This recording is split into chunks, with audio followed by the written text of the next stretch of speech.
Els 8 candidats del PSC a la demarcació de Tarragona han presentat a Tortosa la seva llista per a les properes eleccions generals. La llista finalment estarà encapçalada per Francesc Vallès i el seguirà Joan Ruiz com a número 2.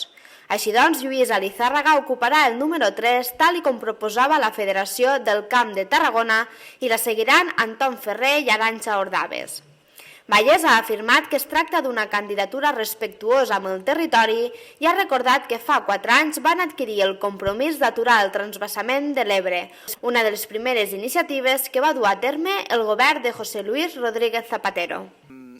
Fa 4 anys ens vam presentar en aquestes eleccions i ens vam comprometre aquí mateix, al costat del riu Ebre, on ens hem fet ara la foto de presentació d'aquesta candidatura, ens vam comprometre aquí mateix, fa 4 anys, a aturar el Pla Hidrològic Nacional.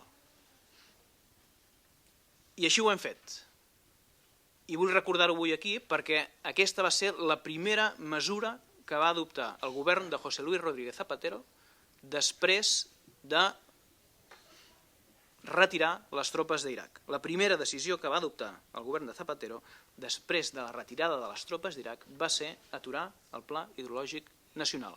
Això són fets i no paraules. Vallès també ha recordat l'etapa de govern de José María Aznar, una etapa que afirma que representava el menyspreu i l'agressió al territori. En aquest sentit, el candidat del PSC a la demarcació de Tarragona ha insistit que els propers 4 anys es consolidarà el canvi i el progrés engegats pel govern de Zapatero i ha advertit que votar al PP o a Convergència i Unió és posar en dubte la derogació del Pla Hidrològic Nacional. Volem consolidar en els propers 4 anys el que hem estat fent durant aquests 4 anys de canvi, de progrés i de modernitat amb el govern de José Luis Rodríguez Zapatero. Perquè res està assegurat si el Partit Popular guanyés aquestes eleccions del 9 de març.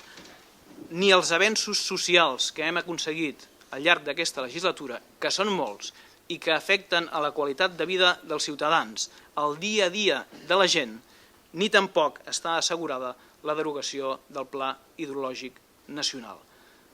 Votar al Partit Popular, votar a Convergència i Unió és posar en dubte la derogació del Pla Hidrològic. Els socialistes també han reivindicat inversions per a un territori emergent que necessita instruments per créixer.